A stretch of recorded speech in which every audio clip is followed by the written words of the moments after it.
Last episode में हमने समझा था कि मोटिवेटेड रहने के लिए हमें अपने गोल का ओरिजिन पता होना चाहिए। वो गोल आया कहाँ से, उसका सोर्स क्या है। बट सिर्फ ओरिजिन जानने से आप मोटिवेटेड नहीं रहोगे। ये पजल का एक पीस है, पूरी पजल नहीं है। आगे आपको बहुत सारी रेजिस्टेंस आ सकती है एंड उस रेजिस्टेंस को कैसे इनकाउंटर करना है उसके लिए हमें अपने माइंड को समझना होगा।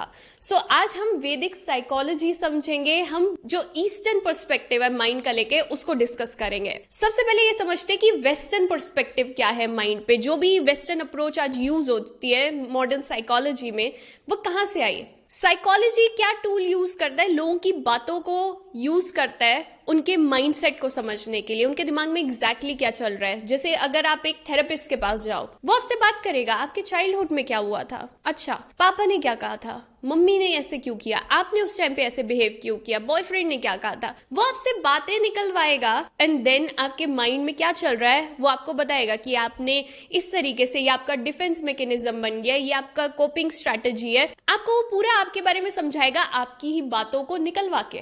ये हमारे पास वेस्टर्न अप्रोच है। अब ईस्ट में क्या होता है, योगीज क्या करते हैं बेसिकली, वो आपसे बातें नहीं निकलवाएंगे। वो आपको बोलेंगे अगर आप जानना चाहते हो एग्जैक्टली आपके माइंड में क्या चल रहा है, बैठो एंड अपने माइंड में जो भी थॉट्स आ रही है, जो भी आप एक्शन करो उसको पूरी अवेयरनेस के साथ करो, उसको ऑब्जर्व करो। सोचो कितनी सोफिस्टिकेटेड चीज है। मैं कितना सच निकलवा सकती हूँ सामने वाले से उसकी बातों के थ्रू। एग्जैक्टली मैं नहीं बता सकती कि उसके माइंड में क्या चल रहा है सिर्फ उसकी बातें सुन के, बट अगर वही इंसान अपनी थॉट्स को ऑब्जर्व करना शुरू कर दे तो वो कितने गहराई तक सच को समझ पाएगा। नाउ ईस्टर्न अप्रोच में माइंड को डिफरेंट पार्ट्स में डिवाइड किया जाता है। अगर हम इन पार्ट्स को स्टडी करें, ध्यान से समझें, तो हमें पता चलेगा कि एक्चुअल में यहाँ पे हो क्या रहा है। सबसे पहले माइंड के पार्ट की बात करते हैं जो कि है मनस। मनस वो पार्ट है जो रिलेटेड है लाइक और डिसलाइक के साथ, जो बहुत ही रिफ्लेक्स एक्शन के साथ रिलेटेड है, जो इमोशनल माइंड है हमारा। क्या होता है बेसिकली, जैसे आपने कुछ खाया, कोई खट्टी सी चीज खाई, आप ये नहीं सोचते खट्टा है, नो, आपने खाया है, आपका फेस ऐसे हो जाता है और आप दूर कर देते हो। यहां पे क्या हुआ, मनस ने ये आइडेंटिफाई किया कि ये अच्छा नहीं है, इसको दूर कर दो। आपने सोचा नहीं, वहां पे बहुत ज्यादा सोच इन्वॉल्व नहीं है, इंटेलेक्चुअली आप वहां पे दिमाग नहीं लगा रहे हो, वो रिफ्लेक्स एक्शन हुआ एक। यहां पे मनस रोल प्ले करता है। बेसिकली सोचो अगर आपका माइंड एक फैक्ट्री की तरह है, वहां पे मनस एक सुपरवाइजर का रोल प्ले कर रहा है। वो आपको हेल्प करता है एक्सटर्नल वर्ल्ड से इंटरैक्ट करने में एंड सेंसरी इंफॉर्मेशन को लेने में। दूसरे हम जो माइंड के पार्ट की बात करेंगे वो है बुद्धि। बुद्धि माइंड का वो पार्ट है जिसके थ्रू हम डिस्क्रिमिनेशन करते हैं, जिसके थ्रू हम एनालाइज करते हैं। अगर आपकी बुद्धि शार्प है तो आप अच्छे डिसीजन ले पाओगे, बट अगर आपकी बुद्धि क्लाउडेड है तो आप सही डिसीजंस नहीं ले पाओगे। जैसे I give you an example. सोचो जब न्यूटन के सर पे एप्पल गिरा, उसने क्वेश्चन किया कि ये एप्पल मेरे सर पे क्यों गिरा है, एप्पल नीचे ही क्यों गिरता है। यहाँ पे उसकी किस चीज ने प्ले किया, कौन से माइंड का पार्ट प्ले हो रहा था, बुद्धि, जो क्वेश्चन करती है, डिस्क्रिमिनेट करती है, एनालाइज करती है। अगर सोचो वहां पे कोई जानवर होता, जानवर के सिर पे अगर कोई एप्पल गिर जाए, क्या जानवर क्वेश्चन करेगा कि एप्पल नीचे क्यों गिरता है, ये आसमान में क्यों नहीं उड़ जाता, नहीं, वो उसको स्मेल करेगा, अच्छा लगा, खा लेगा। जानवर क्वेश्चन नहीं करते बिकॉज उनके पास बुद्धि नहीं है। हमारे में और जानवरों में डिफरेंस ये है कि हम डिस्क्रिमिनेट कर सकते हैं, हम एनालाइज कर सकते हैं, किसी चीज को इंटेलेक्चुअली सोच सकते हैं। तभी बोला जाता है कि अपने सेंस ऑर्गन्स के थ्रू मत चलो, बस अपनी इंद्रियों को वश में रखो, ध्यान से सोचो चीजों को। सो बुद्धि वहां पे रोल प्ले करती है। सोचो अगर कोई ऐसा इंसान भी है ना जो अपनी बुद्धि को यूज नहीं करता, वो एक तरीके से जानवरों की तरह ही जी रहा है। जब आपको गुस्सा आता है, आपको बोला जाता है ना कि शांत होकर सोचो कि मैं इसको कैसे एक्सप्रेस कर सकता हूँ। क्या रोल प्ले हो रहा है, कौन सा माइंड का पार्ट यहाँ पे यूज हो रहा है, बुद्धि यूज हो रही है। कि आपने एकदम से रिफ्लेक्स एक्शन नहीं लेना, आपने बुद्धि का यूज करना है। जब भी आपको बोला जाता है कि आप शांत होके ये चीज करो, अपने आप से क्वेश्चन पूछो, तो वो आपको बोला जाता है कि आप अपनी बुद्धि को शार्प करो, उसको क्लाउडेड अगर है वो तो उसको प्यूरिफाई करो। तीसरा हम बात करेंगे अहंकार की, जो कि है ईगो या फिर आई, जो आपको सेंस ऑफ आई देता है। अगर आप बोल रहे हो आई लाइक ब्लू कलर, जो आई है यहाँ पे वो बेसिकली आपका ईगो, आपकी आइडेंटिटी है। अगर आप बोल रहे हो आई लव ईटिंग आइसक्रीम्स, आई यहाँ पे क्या है, आपका ईगो, आपकी आइडेंटिटी, जो आप बता रहे हो कि इसको आइसक्रीम्स पसंद है, आप अपने साथ उसको एसोसिएट कर रहे हो। फोर्थ हम बात करेंगे चित्त की। चित्त बेसिकली एक बैंक की तरह है जहां पे हमारे इंप्रेशंस और मेमोरी स्टोर्ड रहती है। अब इनको हम संस्कार भी बोलते हैं, जो वहां पे इंप्रेशन स्टोर्ड है। इंप्रेशंस को इस तरीके से समझो कि वहां पे एक बॉल है अनडाइजेस्टेड इमोशन की। अब वो बॉल डोरमेंट लाई करती है, कुछ एक्टिव नहीं है, कुछ उसका बाहर से लेना देना नहीं है। बट अगर बाहर कुछ ऐसी सिचुएशन हुई तो ये बॉल धीरे धीरे ऊपर आ जाती है, बिकॉज ये अनडाइजेस्टेड इमोशन है जो कि चित्त में स्टोर्ड हुआ है।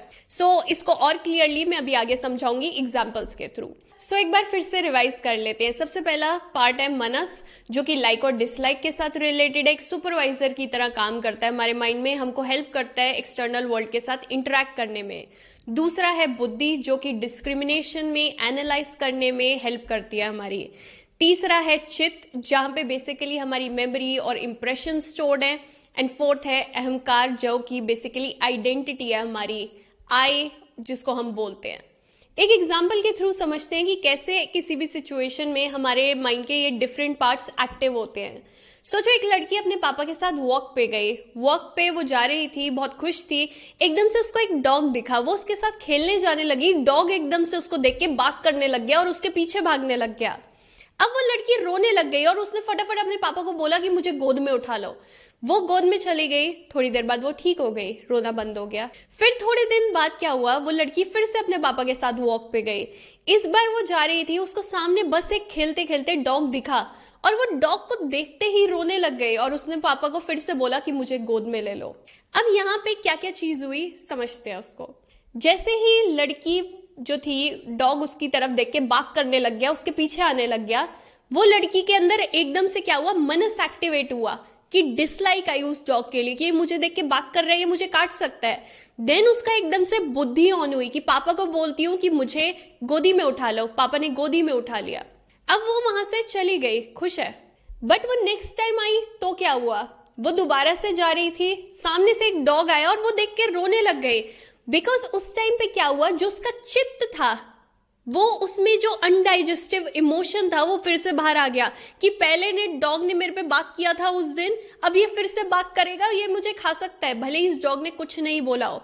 वो उसका जो संस्कार था वो एक्टिव हो गया, जो डॉर्मेंट लाई करता था चित्त में वो एकदम से एक्टिव हो गया डॉग को देख के, और वो जो लड़की थी वापस से अपनी पापा की गोद में चली गई। अब यहीं पे सोचो कोई एडल्ट होता, उसको अगर डॉग काट भी जाता, नेक्स्ट टाइम वो डॉग को देख के इतना ना डरता, बिकॉज एडल्ट्स में संस्कार उतना स्ट्रांगली नहीं बनते हैं, वो अपनी इमोशंस को डाइजेस्ट कर लेते हैं, बट बच्चों के इमोशंस उतनी जल्दी वो डाइजेस्ट नहीं कर पाते। तभी हमारे साथ भी ऐसा होता है कि जो बचपन में हमारे संस्कार बन गए, जो भी अनडाइजेस्टिव इमोशन हमारे अंदर पड़ा है, वो आज भी प्ले आउट होता है किसी ना किसी तरीके से। सो बचपन में अगर किसी को डॉग से डर लगता था, हो सकता है वो बड़े होके भी लगता रहे। अगर बचपन में कोई किसी के साथ कुछ मिसहैप हो गई, कोई ऐसी चीज हो सकती है जिसको वो आज भी अवॉइड करते हो, बिकॉज इतनी स्ट्रांगली हमारे बचपन में हमारे संस्कार फॉर्म हो जाते हैं, जो कि संस्कार बेसिकली जो अनडाइजेस्टेड इमोशन चित्त में स्टोर्ड है। जैसे कई बार आप किसी से कुछ आर्ग्यूमेंट कर रहे होते हो, आपको ये लगता है ना कि मैं इसको लॉजिकली इस चीज समझा रहा हूँ, इसको समझ क्यों नहीं आ रही, ये अपनी बातें बोले जा रहा है। उस टाइम पे उसका क्या होता है, अहंकार जो होता है वो बहुत ज्यादा एक्टिव हुआ होता है, बहुत स्ट्रांगली उसका अहंकार बात कर रहा होता है, उसकी जजमेंट को, उसकी बुद्धि को क्लाउड कर दिया होता है। उसका ईगो इतना स्ट्रांग है कि उसकी बुद्धि सही से आंसर ही नहीं दे पा रही। अगर किसी ने मेरे बारे में कुछ गलत बोला और मुझे लग रहा है कि ये मेरे बारे में गलत कैसे बोल दिया, तो हमारा माइंड क्या करता है, इंस्टेड हमारी बुद्धि हमें डायरेक्टली आंसर दे कि ऐसे नहीं बोलना चाहिए, हम उसको कई बार बुरा बोलने लग जाते हैं ताकि हम अच्छा फील करें। यहाँ पे हमारा अहंकार जो है रोल प्ले कर रहा होता है, हमारा ईगो, हमारी आइडेंटिटी। जैसे हमने देखा है कि बहुत सारे वीडियोस के नीचे लोग हेटफुल कमेंट्स कर रहे होते हैं, जो उन्हीं के बारे में कुछ ना कुछ बता रहा होता है। वो क्या होता है, उनका ईगो प्ले कर रहे होते हैं वो वहां पे। जैसे ट्विटर पे बहुत ज्यादा लोग आपस में लड़ाइयां कर रहे होते हैं, वो क्यों कर रहे होते हैं, बिकॉज उनका अहंकार इतना स्ट्रांग है, उनकी आइडेंटिटी इतनी स्ट्रांग है कि मैं तो इस वाली पॉलिटिकल पार्टी में बिलीव करता हूं, और कोई भी अगर उस पॉलिटिकल पार्टी के अगेंस्ट है तो वो उसके साथ आर्ग्यूमेंट कर रहे होंगे, उसके साथ लड़ाई कर रहे होंगे।